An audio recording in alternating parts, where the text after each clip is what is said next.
Muy buenas tardes para todos nuestros asistentes. De primera mano, ofrecerles disculpas por la demora o por el retraso que hemos tenido para comenzar. Estamos atentos a resolver un pequeño inconveniente técnico con el doctor Mauricio Ochoa para que se pueda integrar también como moderador. Ya estamos trabajando para solucionarlo. Entonces, para no dar más esperas, vamos a proceder entonces a iniciar el presente conversatorio para que podamos entonces mirar qué fue lo que ocurrió, qué fue lo que cambió con el decreto 677 de 2020 y conozcamos entonces cuáles fueron las modificaciones que se le hicieron al programa de apoyo al empleo formal PAEF, que fue lanzado ya formalmente con el decreto 639 de la semana pasada. ¿Qué nos pretendemos entonces abordar el día de hoy? Vamos entonces a entrar a mirar las modificaciones o novedades propiamente que trae el decreto 677, puntualmente en cuanto a que ya se abrió la posibilidad a que las personas naturales se postulen para este beneficio, al igual que se hizo la claridad de cara a los consorcios y las uniones temporales, porque habían quedado por fuera de la inicial regulación. Vamos entonces a entrar a abordar cuáles fueron los cambios que se hicieron frente a la determinación de los trabajadores que se pueden ver cobijados o beneficiados por este auxilio de nómina. Vamos entonces a entrar a verificar cómo quedó ya entonces el procedimiento de postulación al programa de apoyo al empleo formal. Vamos entonces a corroborar o a apreciar cuáles fueron las modificaciones que se hicieron de cara a la verificación que debe hacer la UGPP, cómo quedó el calendario de postulación, que antes había quedado, digamos, también en el aire o de manera muy abstracta, los cambios que se hicieron, o ya mejor, la regulación propiamente que se hizo para el procedimiento de restitución de aportes, cuando el postulante beneficiado con el mismo, es decir, la empresa a la cual se le concedió el beneficio, pues debe proceder a reintegrar tales dineros excedentes que haya tenido, o en su defecto, pues todo el aporte que haya recibido, si no le dio la destinación correcta, o la destinación pues puntual que la norma exige con ocasión de la actual contingencia. Vamos a ver igualmente que se hicieron unos ajustes en cuanto a la vigencia del programa, que fueron puestos de presente por el actual decreto 677. Igualmente se hizo un cambio frente a cuándo debe restituirse el aporte recibido por el PAEF, y hablaríamos entonces de un aspecto muy puntual de cara a la inembargabilidad de los recursos que se varió con el actual decreto 677 y que sigue pendiente aún, o que está todavía faltante por reglamentación para que este programa pueda entonces operar y alcanzar el fin que el gobierno nacional busca, cuál es el de darle un auxilio a las nóminas de las compañías y de las personas naturales, por supuesto, que tengan un empleo o que mantengan empleos formales en el amplio sentido de la palabra. Bien, empecemos entonces. Bien. La primera novedad que encontramos es que el decreto 677 permite que las personas naturales se puedan postular para acceder al programa de apoyo al empleo formal. Los requisitos entonces que deben reunir estas personas naturales es que mínimamente deben tener, en calidad de empleados dependientes, como empleador persona natural, por lo menos 3 trabajadores en calidad de activos cotizantes en la pila, y por supuesto, como decíamos, en condición o en calidad de trabajador dependiente. Simplemente aquí dependiente abarca cualquier tipo de contrato laboral a término fijo, a término indefinido, por obra o labor, por jornal inclusive, y tampoco, digamos, al igual que con las personas jurídicas en su momento, tampoco se condiciona o se modula, que los empleados dependientes pues hayan tenido o tengan una mínima o un mínimo tiempo mejor de vigencia respecto de su relación laboral. El segundo requisito que se exige para para estas personas naturales es que deben entonces contar con registro mercantil vigente o renovado, mínimamente vigente o renovado para el año 2019, es decir, debe tratarse de un comerciante en todos los requisitos que nos establece el Código de Comercio para que pueda acceder a estos beneficios. Y el tercer requisito que se le exige a las personas naturales es que deben tratarse de personas que no estén en la categoría de ser personas expuestas políticamente, es decir, principalmente funcionarios de alto rango, altos dignatarios del Estado o personas que hayan, digamos, accedido a ciertos programas de protección por parte del Estado y que por lo tanto pues están permanentemente expuestos a la opinión pública y otro tipo de riesgos de seguridad en razón a su calidad de dignatario del Estado o en razón también a que han brindado algún tipo de colaboración en procesos judiciales o en razón a su condición de líderes sociales y demás, pues se les ha dado esta categoría. De cara a las personas jurídicas, el decreto como tal, el decreto 677, pues no modificó los requisitos que se le exigen como tales a las personas jurídicas de cualquier índole, de cualquier naturaleza. ¿Qué quiere decir esto? Que seguimos entonces con los mismos requisitos consistentes en que la persona jurídica sea una sociedad comercial de cualquier naturaleza o una entidad sin ánimo de lucro, una sociedad civil inclusive, debe estar entonces constituida antes del 1 de enero del 2020, debe contar igualmente con un registro mercantil renovado al menos al año 2019, debe igualmente, y es lo que digamos va a ser uno de los aspectos centrales de la nueva reglamentación, pues certificar igualmente la disminución del 20% de sus ingresos. Igual de todas formas, estos requisitos pues aplican tanto para personas naturales como personas jurídicas. No se puede solicitar el beneficio por más de 3 meses y al igual es un requisito común para todos, personas naturales o personas jurídicas, el tener una cuenta de depósitos o una cuenta bancaria en una entidad financiera que esté vigilada por la Superintendencia Financiera de Colombia. En ese orden de ideas, eso es, digamos, lo que se establece para las personas naturales. Esto quiere decir que si están constituidos como comerciantes en los términos del Código de Comercio, pues entonces se debe tratar de una persona que esté obligada o este comerciante puntualmente, pues está obligado a llevar contabilidad para efectos de que más adelante pueda proceder a hacer la respectiva certificación de la disminución del 20% en sus ingresos. De cara entonces a los consorcios y uniones temporales que habían quedado por fuera en la reglamentación inicial de la ley 639, se les abrió la posibilidad de acceder a este beneficio, acreditan entonces esa condición o esa tipología jurídica particular de ser un consorcio o unión temporal, aplicando o mejor aportando el registro único tributario. Y también la norma nos hace la salvedad de que las empresas consorciadas o que las empresas que hacen parte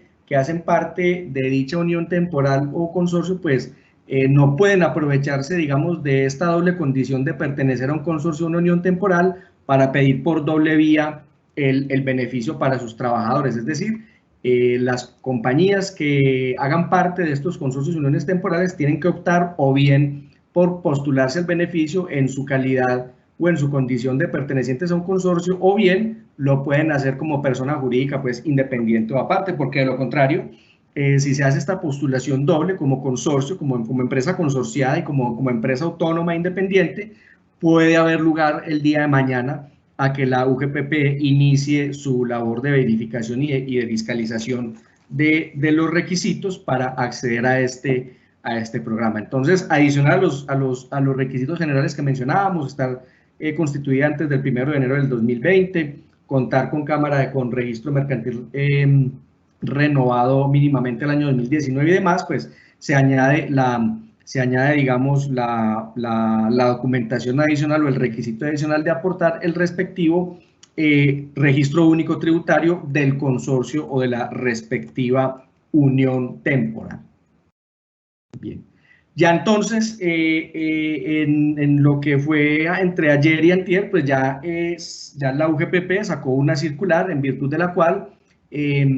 y su entrega a las entidades financieras, no es como tal, no va dirigido como tal al público en general, sino puntualmente a las entidades financieras del formulario único, del formulario estandarizado con el cual las compañías que deseen postularse y personas naturales también, por supuesto, deben entonces diligenciar. Es un documento esencialmente o básicamente de 5 páginas y la primera página de ellas, que es la que estamos viendo en este instante,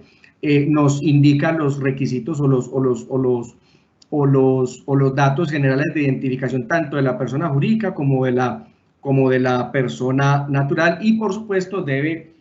indicarse si se trata de la primera o de la segunda o de la tercera solicitud en la medida pues en que el beneficio está limitado en el tiempo para los meses de mayo, junio y julio como bien sabemos. Es muy importante tener en cuenta lo que nos resalta la entidad acá en el cuadro que vemos acá de fondo negro, donde se nos pregunta si la empresa es beneficiaria del crédito para nómina garantizado por el Fondo Nacional de Garantías. Eso hay que marcarlo en el evento de recibirlo para que luego no vaya a haber lugar a labores de fiscalización por parte de la UGPP y además porque como vamos a ver más adelante, con la regulación inicial, si la empresa había accedido a este crédito del Fondo Nacional de Garantías, podía estirar, si se quiere, o podía acceder al beneficio máximo hasta el mes de agosto, inclusive del año 2020, pero ya el decreto 677 cerró esa posibilidad a que solamente es máximo hasta julio. Hay que marcar entonces, digamos, esta especie, entre comillas, de novedad, es para que el trámite el trámite y posterior desembolso, si la empresa pues cumple con los requisitos, pues sea desembolsado o los recursos sean o los aportes sean entonces pagados o girados a la cuenta bancaria en virtud de la cual ya se hizo el pago al Fondo Nacional de Garantías. Entonces aquí vemos datos de naturaleza estrictamente generales de identificación tanto de la compañía como del representante legal para las personas jurídicas y de la entidad financiera en la cual se recibirían los aportes si el postulante entonces cumple con todos los requisitos para acceder al programa. Bien, aquí vemos entonces la normativa del decreto 677-2020 como quedó, puntualmente en lo relativo a las personas naturales y digamos y se mencionan las exclusiones a las personas naturales que ya habíamos mencionado. Si este empleador persona natural tiene menos de 3 empleados, no puede entonces acceder al programa, o si se trata de una persona expuesta políticamente, como habíamos mencionado inclusive, y extendiendo a las líneas de parentesco que vemos o de afinidad que vemos también en el numeral segundo del parágrafo séptimo, en el sentido de que estas personas expuestas políticamente o sus cónyuges o compañeros permanentes o parientes en el segundo grado de consanguinidad, primero de afinidad o único civil, no pueden acceder a este beneficio. Y el parágrafo 8 pues simplemente hace alusión a que basta con que se aporte el registro único tributario para poder acceder al mismo. Listo. Perfecto. Bien. ¿Cómo se determina el número de empleados que pueden verse beneficiados o que pueden verse cobijados por el programa de apoyo al empleo formal? Y aquí es donde empezamos a ver ya uno de los primeros cambios sustanciales o importantes que trae el decreto 677 de 2020. ¿Qué nos había dicho originalmente el decreto 639? El decreto 639 simplemente nos remitía a que teníamos que verificar cuál era el menor valor entre los empleados activos en la PILA, en la planilla integral de liquidación de aportes, a febrero del 2020, y teníamos que compararlo o contrastarlo con el número de trabajadores que se indicara en la postulación o en la solicitud, y entonces en el menor valor entre esos dos grupos de colaboradores o de trabajadores, pues iban a ser los que eventualmente se iban a cuidar con la medida. Ya entonces, adicional al hecho pues de que los trabajadores pues no se encontraran bajo la novedad de suspensión o de licencia no remunerada en la pila. Ya entonces el decreto 677 nos cambia el escenario en la medida en que ya el ejercicio lo tenemos que hacer de la siguiente manera. Primero que todo, tenemos que partir es que el número de empleados que queremos cobijar con el beneficio pues debe tratarse de aquellos trabajadores activos al mes anterior a la postulación. O sea que si la compañía o la persona natural quiere postularse para acceder al beneficio respecto del mes de mayo, que pues ya está que se nos acaba, pero todavía es posible, como vamos a ver con el calendario, todavía es posible postularse para el mes de mayo, tenemos entonces que comparar, contrastar el número de empleados que teníamos activos en la planilla de seguridad social respecto del mes de abril. Entonces, va a ser, digamos, la foto de los empleados en la seguridad social del mes de abril la que nos va a dar, digamos, el primer parámetro para determinar si se puede acceder o no al beneficio. El segundo paso que debemos verificar o el segundo requisito que debemos constatar es que ese número de trabajadores, es decir, los trabajadores activos en el mes anterior a la postulación, debe ser por lo menos o debe equivaler a por lo menos al 80% de los trabajadores reportados en la planilla de seguridad social del mes de febrero del año 2020. Entonces ya digamos aquí lo que está buscando el gobierno nacional a través de este decreto es restringir las posibilidades de acceso al beneficio, porque ya entonces se nos añade este requisito nuevo que digamos no estaba inicialmente contemplado en el decreto 639. En la medida en que en el decreto 639, como mencionábamos ahorita, pues simplemente era mirar el menor número entre los empleados de la pila en el 2020, en el febrero del 2020 y el número de trabajadores que se mencionaran en la postulación. Y entonces, adicional a eso, que esto sí se conserva y se especifica un poco más frente al decreto 639, es que ese número de empleados que queremos cobijar, que son los que tomamos de la foto de la seguridad social o que hayan estado activos en la seguridad social del mes anterior, deben tener cotización completa en el respectivo mes anterior a la postulación y no haber sido objeto de la novedad de suspensión o de licencia no remunerada, la novedad SLN en la pila. O sea que la finalidad, y de todas formas esto ya estaba planteado, ya estaba, digamos, establecido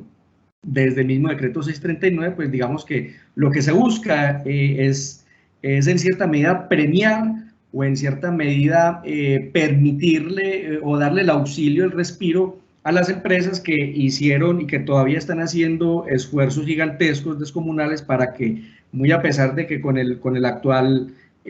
bloqueo económico que nos ha impuesto la pandemia, la contingencia del COVID-19, pues a pesar de todas esas circunstancias tan complejas, pues han podido sostener o han logrado mantener el empleo. Entonces, en la medida en que es el número de empleados del mes anterior activos y con cotización completa a la seguridad social en el mes anterior y sin novedad de suspensión, debe equivalernos al 80% de trabajadores. Eso, digamos, de entrada hace que muchas compañías y muchas personas naturales también, por supuesto, puedan eventualmente quedarse por fuera de este beneficio, en la medida en que ya llevamos prácticamente 3 meses en medio de esta contingencia y desafortunadamente pues ya muchas empresas se han quedado con flujo de caja muy corto o prácticamente nulo para poder, digamos, seguir sosteniendo a sus empleados y máxime pues cuando respecto mejor a los sectores económicos aún no reactivados, es muy difícil en estas alturas, después de 3 meses, acudir, por ejemplo, a lo que dice el Ministerio de Trabajo, de pagar salarios sin prestación del servicio, porque las empresas, pues, sin percibir ingresos, les resulta bastante compleja esta situación. Bien, entonces, esos son los 3 requisitos que se deben cumplir para poder determinar el número de trabajadores que se pueden cobijar. El número de empleados debe ser los trabajadores activos en seguridad social sin novedad de suspensión en el mes anterior, y ese número de trabajadores debe corresponder a por lo menos el 80% de los trabajadores que se hayan reportado en la pila, o digamos que entre líneas lo que nos está diciendo también la norma, señor empresario, usted, digamos, tiene, o señor empleador, persona natural, por supuesto también, y consorcios y uniones temporales, en virtud de este decreto, pues yo, entre comillas, le permito que haya jugado en el sentido de que haya terminado contratos de trabajo o suspendido contratos de trabajo máximo al 20% de sus colaboradores, lo cual, pues, digamos, para muchas empresas, pues, desafortunadamente no ha sido posible. Bien, entonces aquí es donde vemos la norma del decreto 677 tal cual como quedó con los requisitos que estábamos mencionando, que se resumen, pues, en lo que ya estamos viendo. Digamos,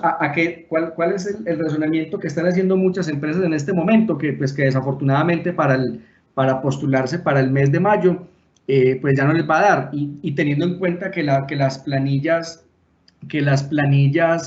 de seguridad social, de acuerdo a la misma restricción que trae la norma, no pueden, digamos, ser posteriores al 8 de mayo del 2020, que fue cuando se profirió el decreto 639. O sea, ¿qué quiere decir esto? Que se cierra también la posibilidad para que el empleador, por vía de una planilla de corrección, por ejemplo, reporte nuevamente la novedad de ingreso o reactive, mejor dicho, en la seguridad social a trabajadores que haya suspendido, o, digamos, para tratar, entre comillas, de acogerse al beneficio,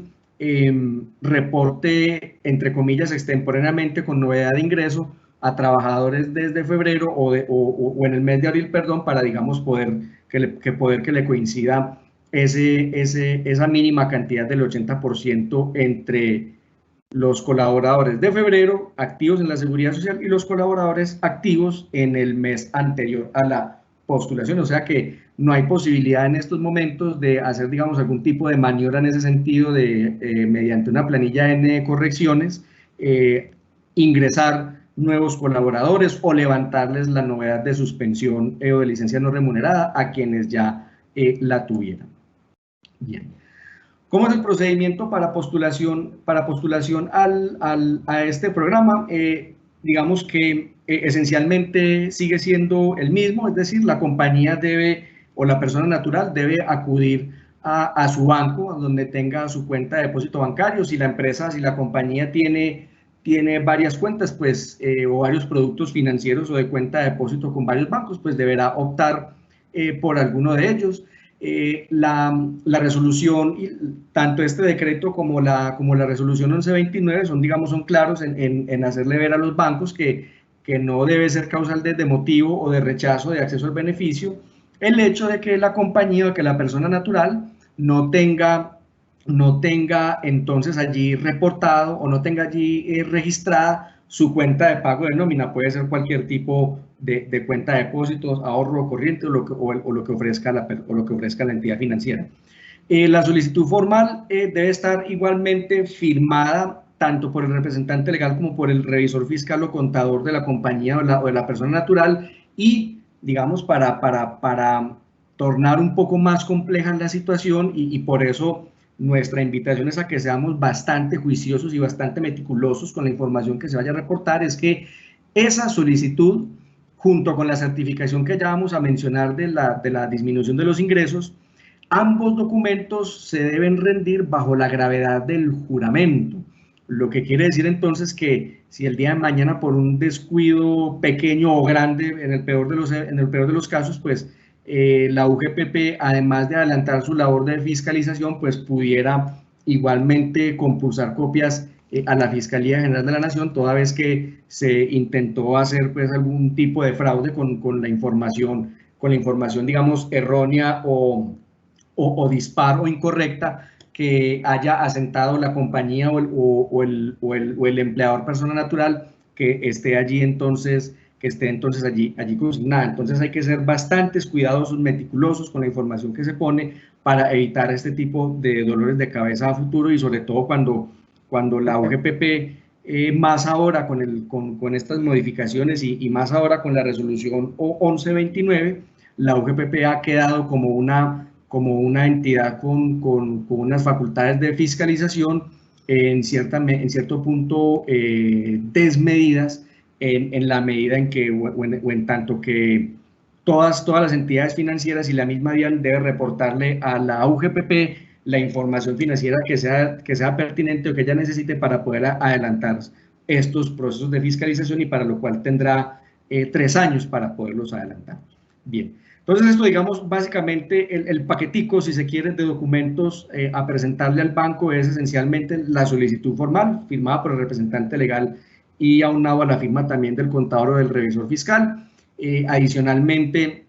a ese paquetico, pues allá en el banco vamos a diligenciar el formulario que ya vamos a seguir viendo o vamos a seguir, digamos, desarrollándolo más adelante. Y el tercer documento de ese paquete que le vamos a presentar a la entidad financiera, pues tiene que ver entonces con la certificación del revisor fiscal o del contador, que básicamente debe tener estos 3 puntos que vemos acá a la derecha. La certificación que nos debe dar el revisor fiscal o contador, según sea el caso, es primero que todo indicarnos el número de empleos formales a mantener. Esto entonces significa que debe hacerse una relación de los trabajadores con su nombre completo, mínimamente su nombre completo y su documento de identificación para que la UGPP pueda contrastar frente a las planillas de la Seguridad Social de febrero del 2020 y del mes anterior a la postulación, que efectivamente se trate de trabajadores activos. El segundo punto que ya fue reglamentado o que ya digamos fue mencionado y desarrollado, que era uno de los aspectos centrales pendientes por reglamentación hace más o menos unos 8 días o 15 días, perdón, cuando salió el decreto 639, es el que tiene que ver con la disminución de los ingresos de al menos el 20%. Ya vamos a ver entonces que hay 2 metodologías con las cuales las empresas pueden certificar esa disminución de ingresos de mínimamente el 20%. Y el tercer punto, y aquí es donde también observamos un cambio de cara al decreto 639, es que nos está exigiendo también el decreto 677, que los trabajadores que estamos postulando corresponden entonces, como decíamos unos minutos atrás, a la fotografía que nos arroja la Seguridad Social del mes inmediatamente anterior a la postulación. O sea que si nos vamos a postular para mayo, sería entonces la foto de abril. En este orden de ideas, ¿qué nos está exigiendo ahora como nuevo requisito también el decreto 677 y que no estaba en el decreto 639? El decreto 677 nos exige que a los trabajadores se les haya pagado de manera completa, total, su respectivo salario. Por eso el contador debe certificar que los empleados beneficiarios recibieron su salario completo en el mes anterior. O en su defecto, que cuando el empleador reciba los recursos, se va a comprometer a que a más tardar dentro de los 5 días hábiles siguientes se va a poner al día con esa obligación formal. Y este es un punto, digamos, sobre el cual queremos llamar la atención, en el sentido de que va a ser, digamos, o que puede ser uno de los talones de Aquiles con los cuales la UGPP puede aprovecharse para iniciar su labor de fiscalización. De allí entonces, y aunado al hecho, como mencionábamos ahorita, a que estas 2 certificaciones, tanto la del representante legal como la del contador, están sometidas a la gravedad del juramento, ello entonces nos está significando que si el día de mañana faltamos a la verdad, no cumplimos con ese compromiso de pagar dentro de los 5 días hábiles siguientes a la recepción de los recursos, ya nos ganamos mínimamente la fiscalización de la UGPP, aunado pues a las sanciones que eventualmente ella pueda imponer y por supuesto también a las actividades de cobro coactivo que ella pueda entonces desempeñar. ¿Cuál es, digamos, de cara al informe del revisor fiscal, el cambio que se hizo respecto al decreto 639? En el decreto 639, digamos que el tercer punto era simplemente certificar que los ingresos se iban, o que los recursos del aporte mejor se iban a destinar para el pago de los salarios. Digamos que en medio de todo esto y con el último punto que nos menciona el decreto 677, esa obligación sigue, digamos, presente allí de manera implícita o tácita, en tanto que hay que comprobar o hay que dar fe de que el empleado va a recibir el dinero, va a recibir su salario completo, por un lado, el que tenga reportado en la respectiva planilla de liquidación de aportes, y que para el caso particular de abril, pues que el empleador se va a poner al día con lo que eventualmente pues esté debiendo con ocasión pues de la compleja situación económica que estamos atravesando en la actualidad. Entonces aquí es donde vemos los requisitos que nos establece la norma. Esto lo estamos entonces sacando del artículo 3º del decreto 677 del 2020 y por favor queremos ser bastante enfáticos con ello. recuerden una y otra vez, y sobre todo para que se los manifiesten a sus contadores o revisores fiscales, hay que ser bastante juicioso, acucioso con la información que se reporte, en la medida en que ya se está entregando esta información con la gravedad o bajo la gravedad del juramento. Entonces no se puede faltar a la verdad que se esté mencionando allí. Bien, listo.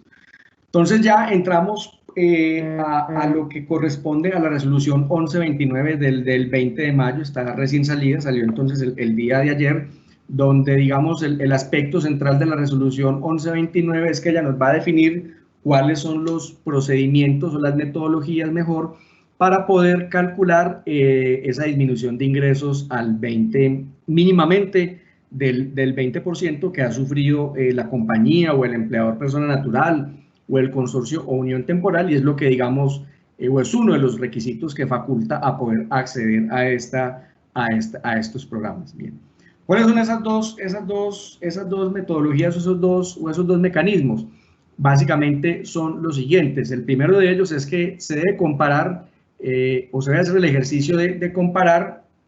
los ingresos que se recibieron en el mes anterior a la postulación con el mismo mes del año 2019. Esto quiere decir que si me voy a postular para mayo, entonces le voy a tomar la fotografía a los ingresos que percibí desde el punto de vista o que percibí en el mes de abril del año 2019 y los voy a contrastar con los ingresos que haya percibido en el abril del año 2020 y la diferencia debe darnos de que por lo menos debe haber una disminución del 20% para cumplir con el requisito.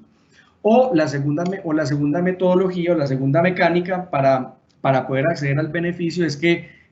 se compara entonces los ingresos del mes anterior a la postulación, por ejemplo, si nos vamos a postular para mayo, entonces con el mes de abril, con el promedio simple o aritmético de ingresos de enero y de febrero del 2020. Pues algunas compañías ya nos han dicho que digamos que, por ejemplo, con la comparativa inclusive con la segunda metodología de comparación de ingresos, pues pudieran no necesariamente representar una disminución, antes pudiera haber algún tipo de aumento o en ese mismo sentido también con respecto de la primera metodología. Entonces esto es la labor que debe certificar o es el trabajo y es la certificación que debe expedir el respectivo contador o revisor fiscal de la compañía y teniendo en cuenta para ello entonces, como lo dice la resolución, pues las reglas contables de realización de ingresos, es decir, pues aplicar las normas NIF cuando a ello pues haya lugar, de acuerdo pues a lo que contablemente le permita ver a la UGPP, porque la UGPP tiene que emitir un concepto de aceptación o de autorización del postulante, y entonces para la UGPP, para la entidad, tiene que ser entonces bastante claro que efectivamente sí se sufrió esta disminución o esta pérdida de los ingresos. Entonces es hacer esencialmente uno de estos dos comparativos, porque la norma pues nos pone la disyuntiva del o es o el uno o el otro, no hay que realizarlo bajo las dos metodologías. Es entonces verificar bajo los ingresos del mes de abril del 2019 con el mes de abril del 2020, si hablamos del mes para postularnos al mes de mayo, y así sucesivamente, o bien comparar los ingresos del mes anterior a la postulación con el promedio simple de los ingresos que se hayan percibido en enero y febrero del 2020, porque digamos que fueron los meses anteriores al inicio de la actual contingencia, ¿cierto? Entonces vuelve y juega otra vez, insistimos nuevamente en ello, pues aquí digamos que la certificación del contador pues no solamente está dando fe pública de estos hechos económicos y contables de la empresa o del empleador persona natural, por lo tanto pues hay que ser bastante juiciosos con la información que se reporte allí, aunado al hecho de que tanto el decreto, desde el mismo decreto 639 del 2020, como la misma resolución 1129 le están dando a la UGPP todo el acceso por conducto de la DIAN de la información financiera para que ella entonces corrobore o verifique que efectivamente sí haya habido o sí se haya presentado esta disminución de ingresos. Bien. Seguimos entonces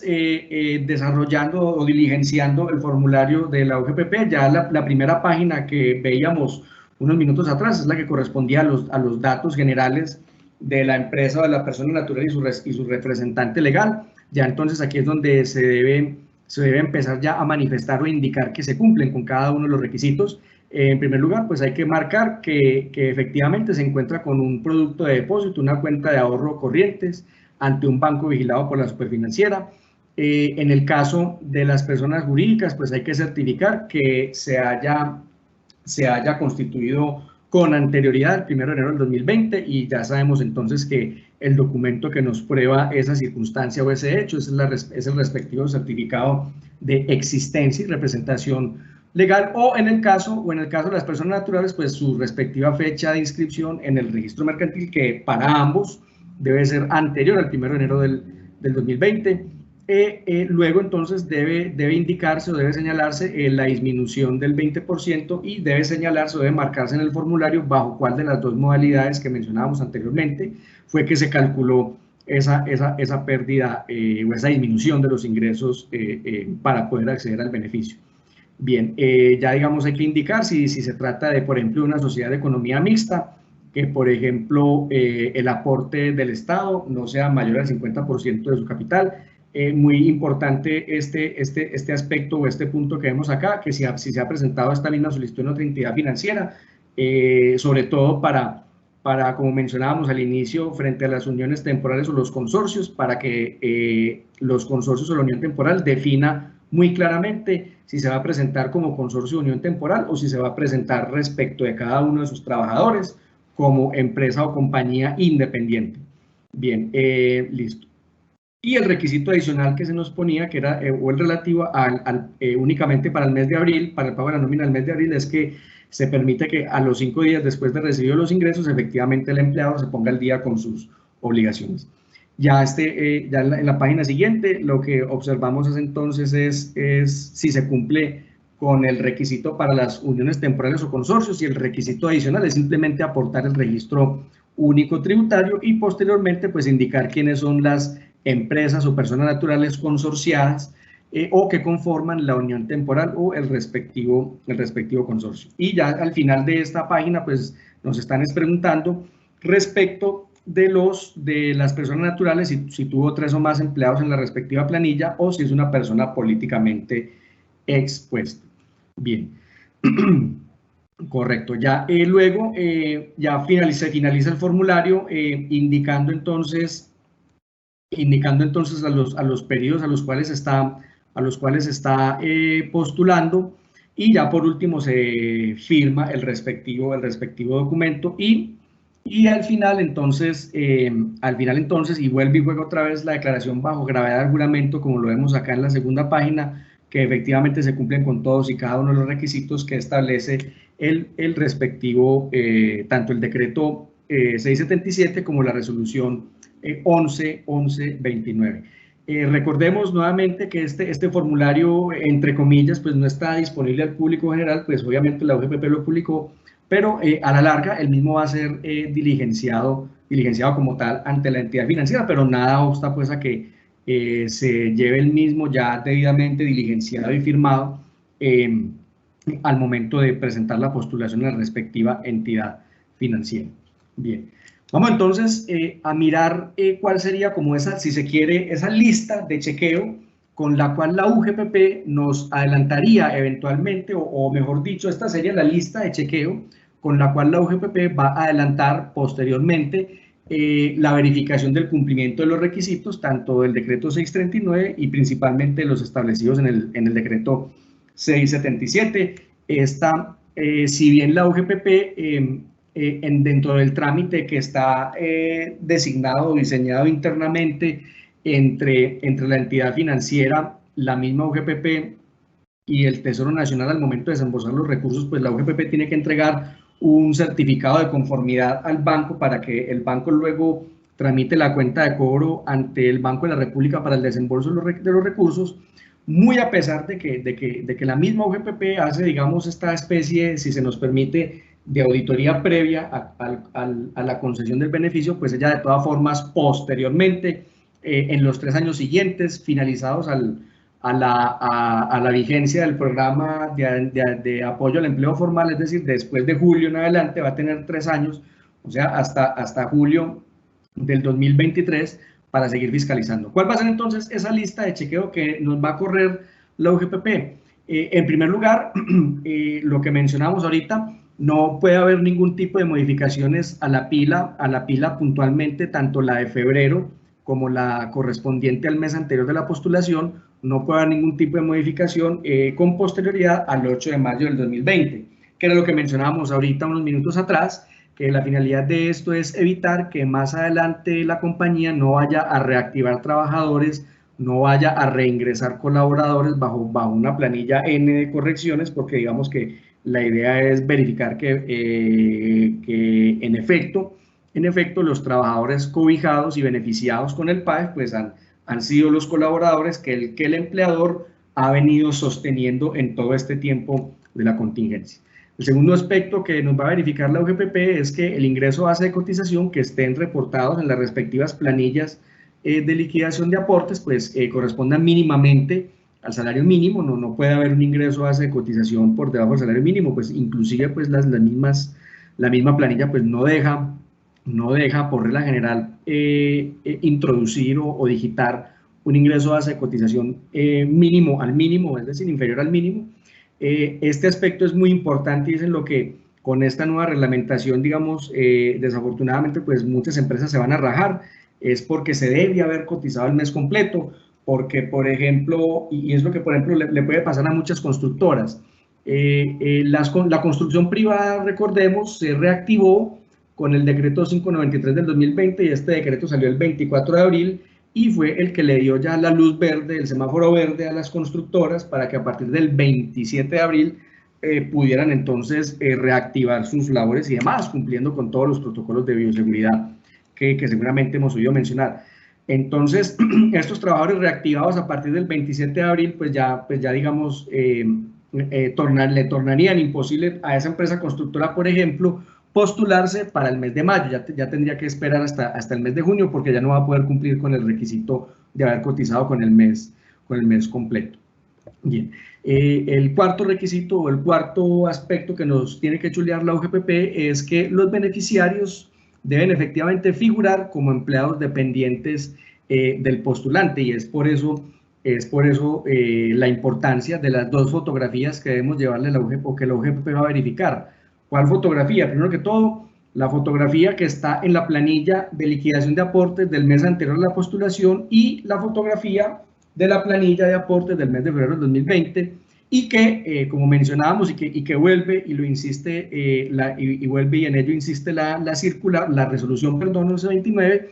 es que esos trabajadores que están en la pila del mes anterior deben ser por lo menos el 80% de los trabajadores que estaban reportados en la planilla de febrero del 2020. Bien. El otro aspecto de no menor importancia que también va a auditar la UGPP es que a los trabajadores beneficiarios no se les haya aplicado la novedad de suspensión del contrato o de licencia no remunerada, porque digamos que esa es la lógica también, o es, digamos, en parte también como la sensatez que hay detrás de la norma, y es efectivamente premiar, si se puede utilizar la expresión, a los empleadores que han hecho ese esfuerzo gigantesco de no haber suspendido contratos de trabajo y haber sostenido pues los contratos de trabajo. Como la única novedad a la que se nos menciona es precisamente la de suspensión o licencia no remunerada, que es la famosa novedad SLN. Esto quiere decir que, por ejemplo, trabajadores que estén cobijados bajo novedad de incapacidad, bajo novedad de vacaciones aún, por ejemplo, puedan entonces postularse o puedan incluirse dentro del listado de beneficiarios por parte de la empresa postulante, porque de todas formas un trabajador incapacitado o en vacaciones pues va a seguir entonces activo en la respectiva seguridad social del respectivo mes. Bien, y por último que ese mismo trabajador, que es lo que hemos mencionado ya varias veces de cara a las uniones temporales y los consorcios, es que ese trabajador no se haya postulado con otra empresa o bajo la figura como tal del consorcio. Por eso insistimos en que el consorcio debe verificar y analizar si se postula como tal, como consorcio o como persona jurídica por separado. Y que a la larga también, o al final, digamos, para evitar fraudes o para evitar, digamos, que hayan, digamos, personas o trabajadores dobles percibiendo el beneficio, también la resolución pone otra talanquera adicional, y es que el total de los trabajadores beneficiados pues no puede superar el 100% a la larga de los trabajadores reportados en la pila del febrero del 2020. Bien, para destacar acá igualmente a lo que ya hemos mencionado, recordemos entonces que la UGPP tendrá 3 años para fiscalizar como tal. Del estricto texto como tal, tanto del decreto 677 como de la resolución 1129, no se han diseñado, no se han establecido puntualmente cuáles serían las sanciones que se aplicarían con posterioridad a esa fiscalización, como por ejemplo sanciones que sí hay en el proceso de determinación de aportes que adelanta la UGPP cuando hay omisión, inexactitud o mora en el pago de los aportes. Un segundo aspecto que destacamos también y que consideramos puede ser antitécnico, y es que la resolución se menciona que la UGPP podrá adelantar el cobro coactivo en cualquier tiempo.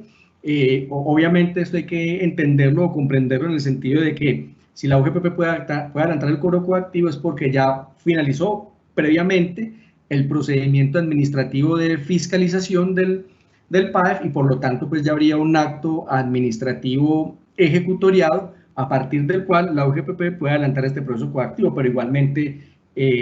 consideramos que le falta un poco de precisión al Ministerio de Hacienda en el sentido de que ese cobro coactivo pues debe estar sujeto a las reglas del Estatuto Tributario, y el Estatuto Tributario nos habla de un término de caducidad de 5 años para adelantar este cobro coactivo, lo cual pues obviamente pues va en contrario de lo que dice la resolución, lo que dice esta resolución 1129, y por supuesto pues una resolución pues nunca va a estar por encima de lo que dice la ley. Bien, y lo que decíamos, lo que mencionábamos unos minutos atrás, es que la UGPP en el transcurso, o una vez recibida la postulación y una vez la entidad financiera le compila toda la información de los beneficiarios, de la seguridad social y de la certificación de ingresos, se la remite a la UGPP para que la UGPP emita el concepto de conformidad a la entidad financiera. Y así la entidad financiera pueda entonces ya emitirle la cuenta de cobro al Banco de la República para que ya el Banco de la República proceda a girar los recursos del PAEF al banco, y ya el banco pues le hace la dispersión a la respectiva cuenta bancaria de la empresa o de la persona natural que se haya visto beneficiada con el programa. ¿Cuál es entonces el calendario de postulación que nos trae la resolución 1129 del 2020? Si nos vamos a postular para el mes de mayo, lo podemos hacer a partir de mañana, es decir, a partir del 22 de mayo hasta el 29 de mayo. En el caso del mes de junio, la postulación se puede hacer a más tardar hasta el 17 de junio del 2020, y en el caso del mes de julio, hasta el 16 de julio de 2020. Recordemos lo que ya lo hemos mencionado, pero no está para recordarlo. En el decreto inicial, en el decreto 639, pues se podía acceder o postularse al beneficio hasta el mes de agosto si la empresa había accedido a créditos del Fondo Nacional de Garantías, pero con esta nueva resolución o con el nuevo decreto mejor 677, pues esa posibilidad ha desaparecido completamente. Entonces este es el calendario a tener en cuenta para poderse postular. Sobre todo ahorita para las empresas que se vayan a postular para el mes de mayo, pues nos generan a nosotros unas inquietudes bastante importantes, en el sentido de que los términos son supremamente cortos, son términos de 1, 2, 3 días en los cuales tiene que circular toda la información, los bancos deben consolidar la información para remitirla a la UGPP, y hay un vacío de términos, y es que está regulado, digamos, los términos o los plazos, o si los términos mejor que se deben cumplir entre UGPP y entidad financiera, pero el término que deba cumplir el Banco de la República, puntualmente pues el Tesoro Nacional, para girar la plata al banco, no tiene un término designado ni en la resolución ni en el decreto. Entonces esperemos que eso no vaya a ser después el pretexto para la demora para que las empresas puedan acceder a estos recursos. Y en cambio, por ejemplo, los bancos, una vez recibidos los ingresos, tienen máximo un día para poder girar los recursos de la respectiva empresa. Entonces va a ser, digamos, un trabajo titánico y bastante complejo y voluminoso para los bancos en los 3 meses que vaya a durar este beneficio. ¿Cómo es el procedimiento de restitución de aportes? ¿Cuándo hay lugar como tal a la restitución de aportes? Hay lugar a la restitución de aportes en los eventos en los cuales no se hayan pagado salarios o, por ejemplo, en los escenarios en los cuales la empresa, al final de cuentas, o la OGPP cayó en cuenta que se incumplió con los requisitos, o que hay falsedad en los documentos, o que el empleador puntualmente para el mes de abril no cumplió con pagar en los 5 días hábiles siguientes a la recepción de los recursos la platica o los salarios que debía respecto del mes de abril. Entonces, en esos eventos es que hay lugar a la restitución de aportes. Lo primero que observamos de cara a la resolución 1129 es que es la misma entidad financiera la que debe definir el procedimiento de devolución de recursos, digamos, la parte operativa de reingresar el dinero al banco, y se lo debe informar a la empresa o persona natural que se esté postulando. Cuando la entidad financiera del banco recibe la plata, se la restituye al Tesoro Nacional, a las cuentas que el Banco de la República le indique, y le debe informar a la UGPP los beneficiarios o empresas o personas naturales empleadores que devolvieron los recursos. Entonces, obviamente, vemos aquí el guiño a la UGPP para que con este solo insumo la UGPP ya inicie su labor de fiscalización. Y al final de cuentas, o mejor, este proceso de restitución de aportes termina con que el respectivo banco debe certificar a través de su revisor fiscal que efectivamente hizo el pago de los recursos a los postulantes aprobados, y que por supuesto también hizo la respectiva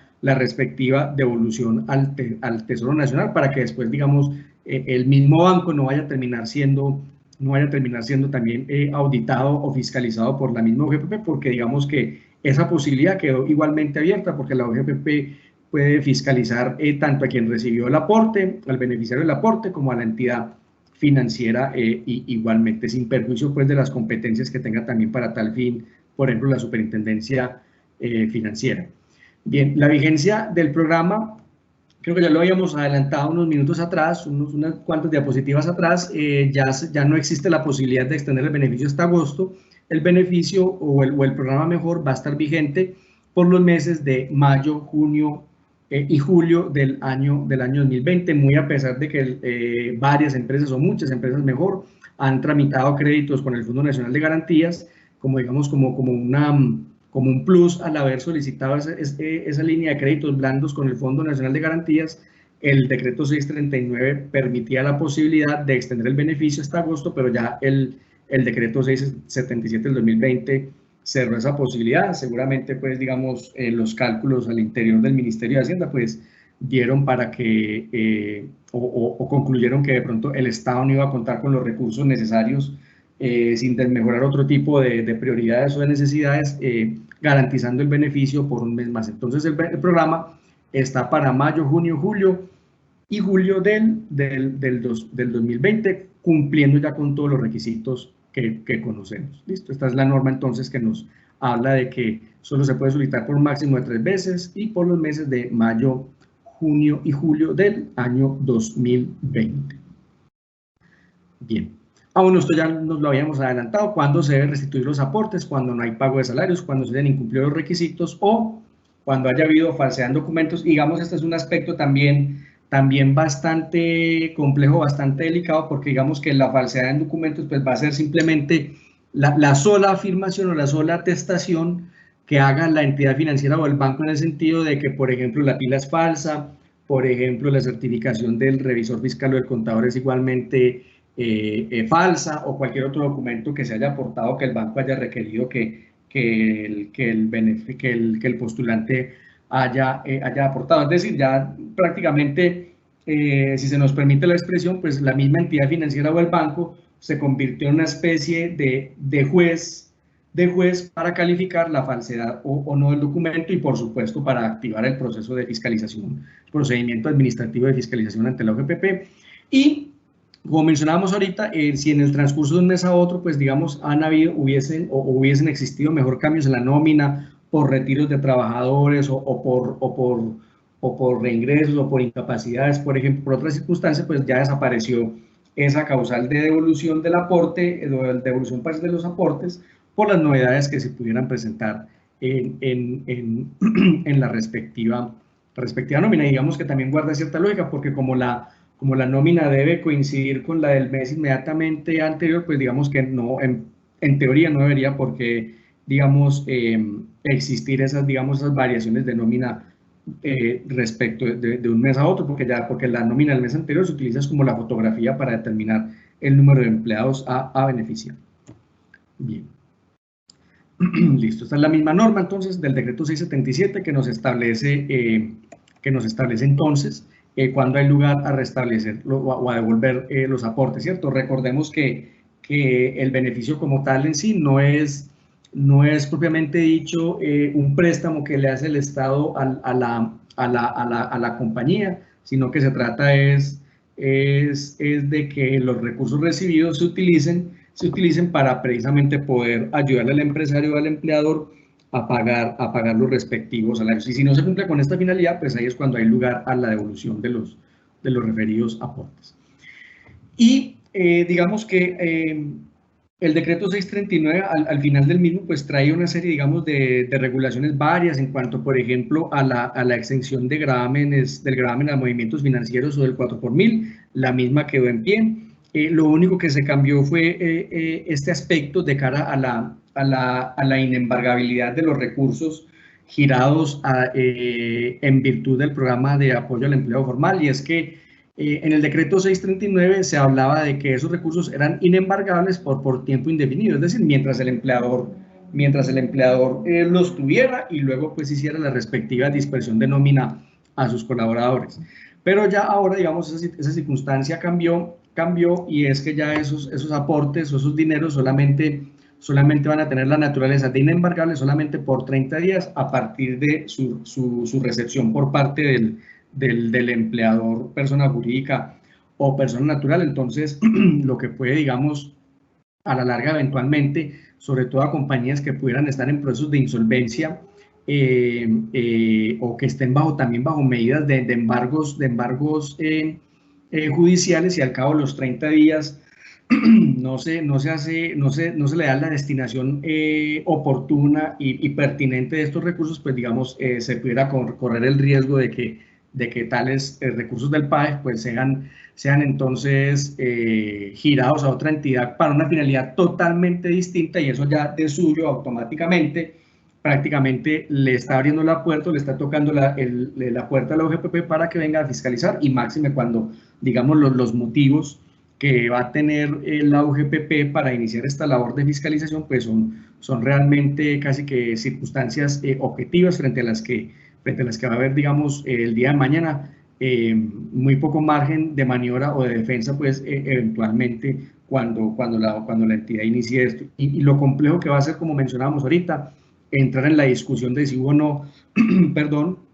falsedad en los documentos que se aportaron para solicitar el beneficio. Bien, esta es la norma entonces que nos habla de la inembargabilidad de los recursos, que ya quedó entonces, como mencionábamos, limitada solamente a 30 días. Bien, ¿qué sigue entonces pendiente de reglamentación? Y ya con esto también pues vamos concluyendo para que tengamos la oportunidad de resolver algunas de las preguntas que nos han formulado. Todavía sigue pendiente, pues muy a pesar de que la resolución 1129 lo menciona no muy expresamente, pues sigue pendiente la resolución o acuerdo de intercambio de información financiera entre los bancos y lo que no está del todo regulado todavía, a lo sumo hay regulados algunos términos solamente, es lo relativo al procedimiento para los funcionarios al momento de los funcionarios de la OGPP para desarrollar la respectiva fiscalización. Bien. Y por parte de la Superintendencia Financiera, entonces vemos que todavía está pendiente de reglamentar los requisitos o digamos las pautas o las medidas que debe adoptar cada banco para poderle dar pleno cumplimiento tanto al decreto ley 639 y los posteriores decretos reglamentarios, que hasta ahora sería solamente el 677. Agradecemos a todos ustedes por habernos escuchado. Entonces voy a salirme de la pantalla, estimados amigos, para poder entonces mirar qué preguntas tenemos. Hay un montón de preguntas. Vamos a tratar de resolverlas en la medida de lo posible. Bien, esperemos, yo hago scroll por acá. Listo. Bien. El 20 de mayo se expidió la resolución 1129 del Ministerio de Hacienda. Sí, señor, el 20 de mayo fue expedida. Esta resolución, ¿qué impacto tiene respecto al decreto inicial? Estimado Álvaro, el impacto que vemos o que observamos es en el sentido de que digamos, mejor dicho, siendo así muy gráfico y muy concreto, estimado Álvaro y todos los asistentes, es que, mejor dicho, las empresas que suspendieron contratos prácticamente quedaron por fuera del beneficio, no porque fueran a postularse para el beneficio y poder, digamos, beneficiar, valga la redundancia, a los trabajadores suspendidos, no, porque desde el mismo decreto 639 la norma fue suficientemente clara y ha dicho que los trabajadores no pueden estar cobijados bajo la novedad de suspensión. Nos referimos a que a las empresas que suspendieron contratos no se van a poder postular ni siquiera respecto de los trabajadores que por necesidades estrictamente operativas, administrativas, por ejemplo, el área de nómina, recurso humano y demás, sí tuvo que seguir operando o activa durante la contingencia. Entonces una empresa que de 100 trabajadores y que solamente pudo dejar activos a unos 10 trabajadores, por ejemplo, entonces ya sale del radar o del espectro mejor de cobertura de este decreto. Por acá nos pregunta, una pregunta anónima, que si realizamos cotización a la pila sobre el salario mínimo es válido. Sí, porque la norma nos habla es que debe cotizarse el mínimo sobre el mínimo, muy a pesar de que, por ejemplo, y seguramente muchos de ustedes o de sus empresas lo han hecho, por ejemplo, muchas empresas acudieron a la figura de la revisión del contrato de trabajo y por ejemplo, se redujeron el salario a la mitad o en una determinada proporción. Lo importante es que el ingreso base de cotización no quede por debajo del mínimo. ¿Qué se entiende por cotización completa? No, cuando hablamos de cotización completa, se refiere a que se haya cotizado durante todo el mes. No importa, y es una pregunta bien importante, bien interesante, no importa que, por ejemplo, la empresa o la compañía en abril haya optado por cotizar solamente al 3%, ¿no? Porque de todas formas se está cumpliendo con la obligación. Y ni el decreto 677, ni mucho menos la resolución 1129 excluye expresamente que la empresa que se haya acogido al beneficio del decreto 588, que es haber cotizado solamente el 3% de la pensión, pues quede por fuera del mismo. Por acá vuelve y nos pregunta Anónimo, si la novedad de suspensión es por 1 o 2 días, por una suspensión disciplinaria o ausencia injustificada, ¿se puede pedir el beneficio, así como por los trabajadores en licencia de maternidad o incapacidad por 30 días? Por la suspensión, como la suspensión disciplinaria es una causal también de suspensión del contrato de trabajo de acuerdo al artículo 51 del Código Sustantivo de Trabajo, entonces ya para ese trabajador puntualmente se perdió la posibilidad del beneficio porque la norma menciona de que se haga la cotización por el mes completo. Y también mencionamos en nuestra presentación que los trabajadores cobijados bajo licencia de maternidad inclusive o incapacitados también pueden postularse al beneficio porque están activos en la seguridad social. ¿Incluye aprendiz escena? No incluye aprendiz escena porque el aprendiz no es un trabajador de la compañía, es una relación laboral un tanto especial o cualificada. Para recibir el auxilio solo se puede presentar para mayo, junio y julio, sí señor, solamente para los meses de mayo, junio y julio, que es lo que estableció pues el nuevo decreto. Bien. ¿Una empresa puede solicitar el beneficio para un empleado que trabaja media jornada y por ende gana menos del mínimo? Sí, sí lo puede hacer siempre y cuando en la pila, en la seguridad social, le figure la cotización mínimamente sobre el salario mínimo. Bien, listo. ¿El pago del empleado se puede hacer en cheque? Sí, no hay problema con los medios de dispersión o de pago con los que cuente la compañía. Lo importante, estimado Anónimo, que nos hizo esta pregunta, es que por supuesto la constancia de que se le pagó con estos recursos, porque esto es lo que después la UGPP nos va a ir a verificar o a fiscalizar el día de mañana, porque tenemos que demostrarle a la entidad, si nos fiscaliza, que efectivamente cada uno de nuestros colaboradores recibió esa plática del PAEF precisamente para pagar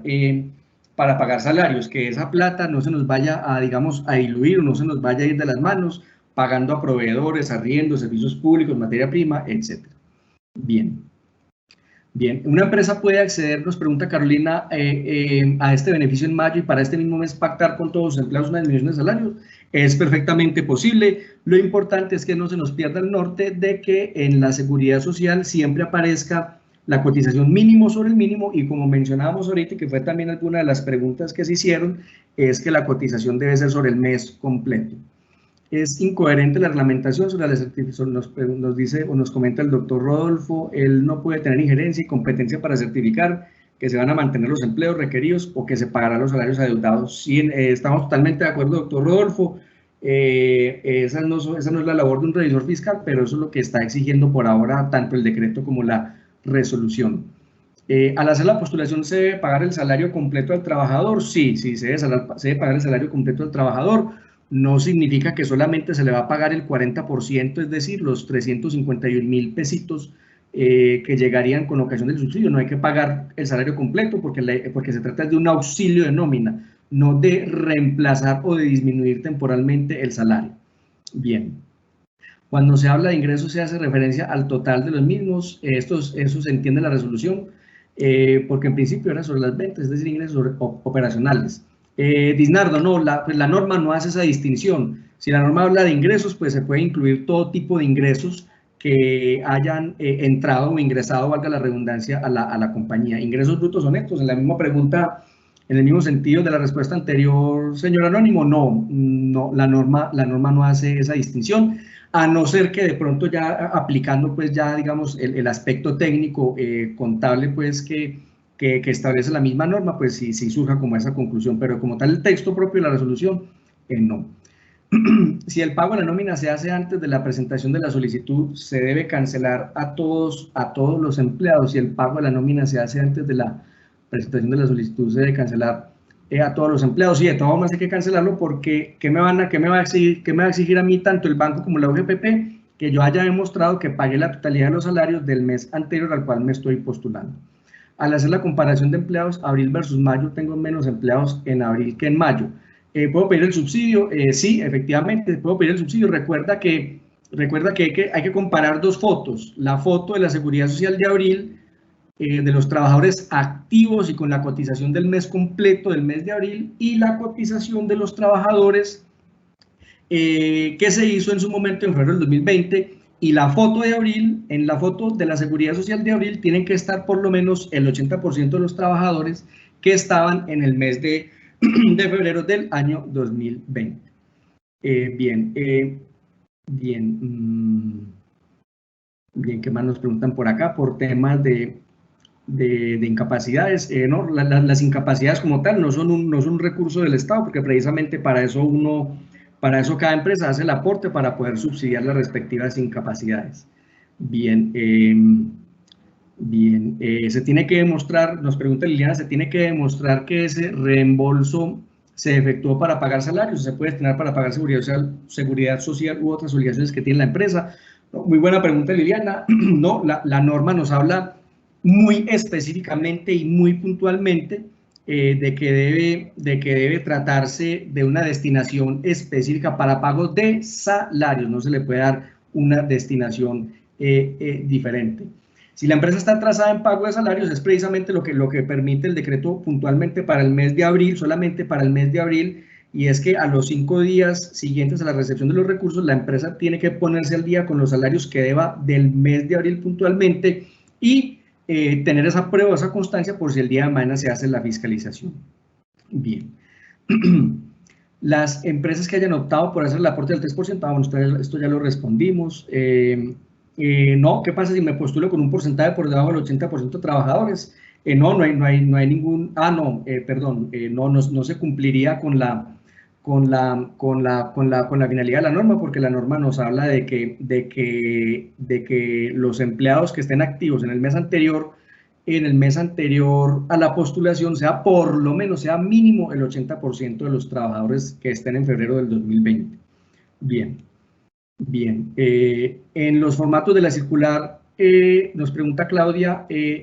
los formatos de la circular 001 de la UGPP vienen dos formatos, pero en ninguno de estos dos formatos viene el espacio para el monto a solicitar. No, el monto, muy buena pregunta, Claudia, gracias por la pregunta. No, el empleador no es que va a ir a pedir un crédito rotativo, digámoslo así, pues guardando las proporciones, un crédito libre inversión, no. Lo que hace la entidad financiera es recibir el reporte de los trabajadores y ya la UGPP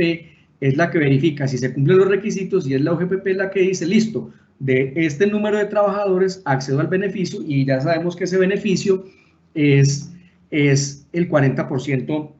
de un salario mínimo legal mensual vigente, que es aproximadamente 351.000 pesos. Bien, la validación, estos empleos, bueno, perdón, Julieta nos pregunta, ¿estos empleos hay que mantenerlos o se pueden variar? Por ejemplo, en abril hay 220, en mayo 200. No necesariamente hay que sostenerlos, es que es lo que sí tiene que tener en cuenta la compañía, Julieta, que siempre, como cada mes hay que presentar la solicitud nuevamente, como en cada mes hay que presentar la solicitud nuevamente, lo que tenemos que asegurarnos es que en el mes anterior a la solicitud o a la postulación siempre estemos mínimamente con el rango del 80% de los trabajadores a febrero del 2020. Si caemos por debajo del 80% ya no podríamos acceder al beneficio.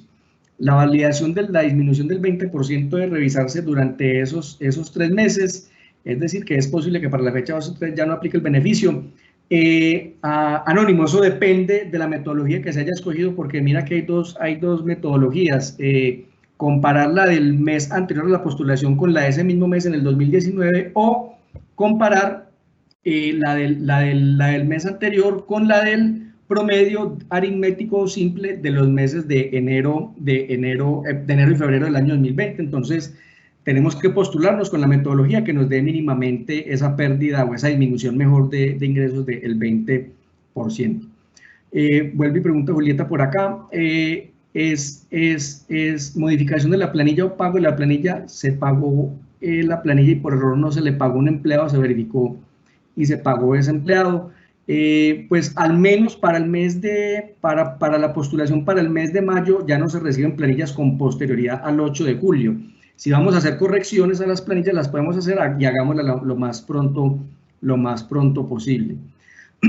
En el mes de mayo puedo solicitar el beneficio por un empleado que laboró en la compañía en abril, pero que en mayo ya no labora en la compañía. No, si ya no labora, ya pues salió de la nómina, ya no se va a ver cobijado por el beneficio. Bien.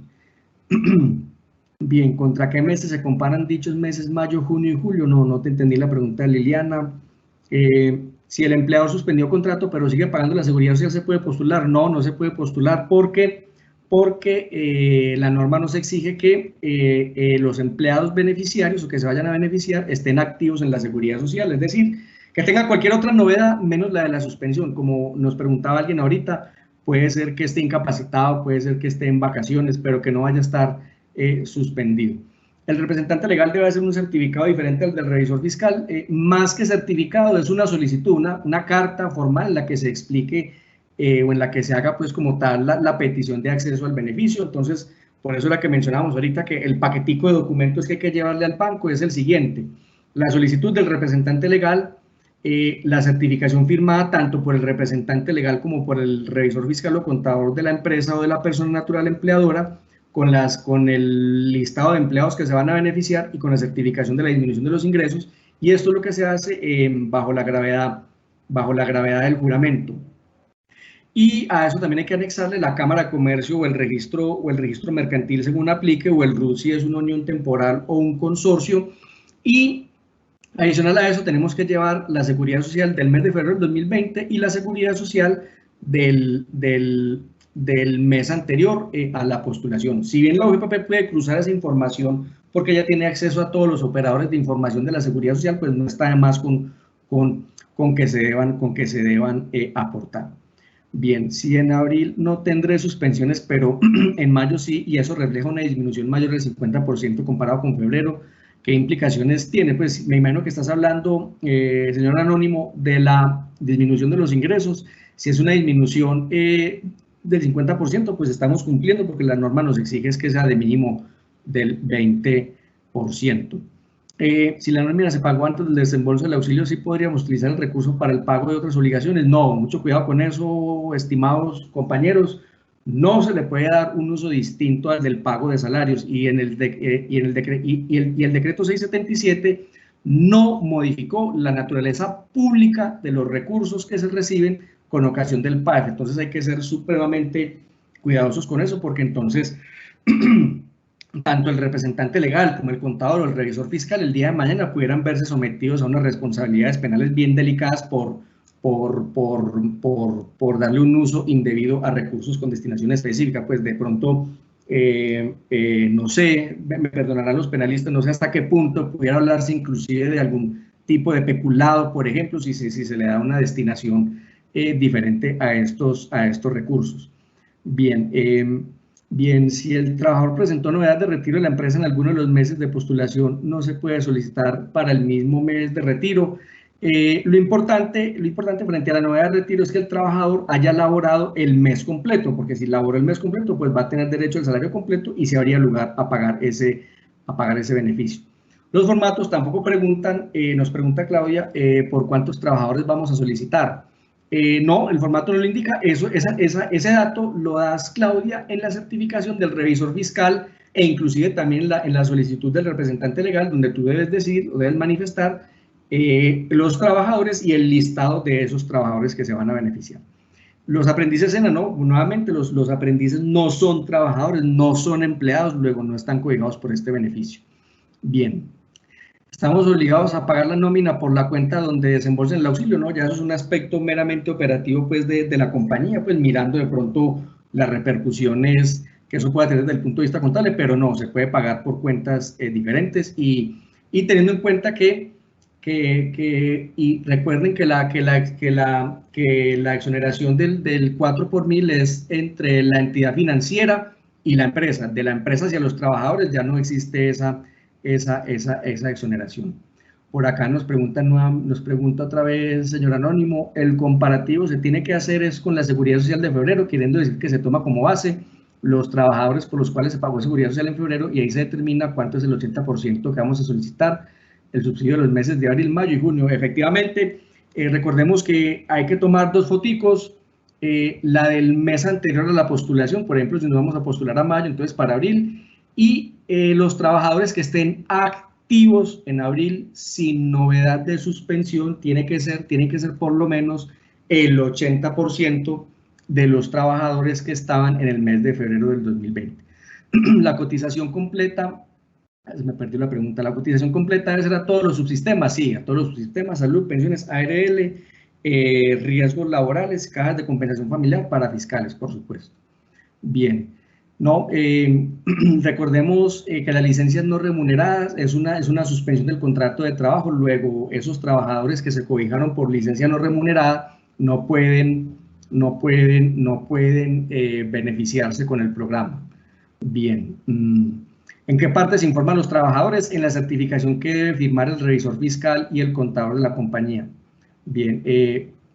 Bien, es por un grupo de empleados, cantidad y no individual, pero los 100 empleados, nos pregunta por acá Gustavo, y entre los 80 empleados, abril 10 son nuevos y el retiro de empleados son 30 comparado con febrero. Cuando hay empleados nuevos y cuando el número es, porque eso lo establece también la resolución 1129, por acá les leo la parte, sí, por acá está. Así, cuando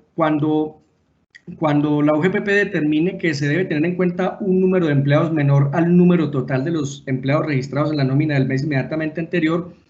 a la postulación, la asignación a cada uno de estos empleados se hará de forma aleatoria y en particular respecto a los empleados nuevos que no estuvieran dentro de aquellos tenidos en cuenta en la nómina de febrero, o sea que los empleados nuevos saldrían de ese sorteo cuando el número es inferior. Bien, por acá nos pregunta Sandra. Si suspendimos temporalmente trabajadores en abril durante 15 días, pero se les pagó seguridad social completa por los 30 días y los recursos que se van a solicitar son para el mes de mayo, esos dos trabajadores podemos incluir a empleados para pedir beneficios, no porque estaban suspendidos, recordemos que no pueden tener la novedad de suspensión. El beneficio aplica para entidades públicas, no, es solamente para empleadores privados. Bien, listo. El formulario lo tiene que firmar, el formulario de postulación lo tiene que firmar, hay uno que firma solo el representante legal y el formulario y el otro formulario que es el de la certificación de cumplimiento de requisitos lo tiene que firmar el representante legal y el revisor fiscal o contador de la persona. Bien. La comparación se debe tener en cuenta todos los ingresos operacionales y no operacionales, pues a partir del texto de la resolución como tal, no se hace esa distinción, a no ser que de pronto dándole aplicación a las... dándole aplicación pues ya como tal a las normas pues técnicas o a las reglas contables de realización de ingresos, pues si se llega a esa conclusión, sí, lo que pasa es que esa sí ya es una pregunta ya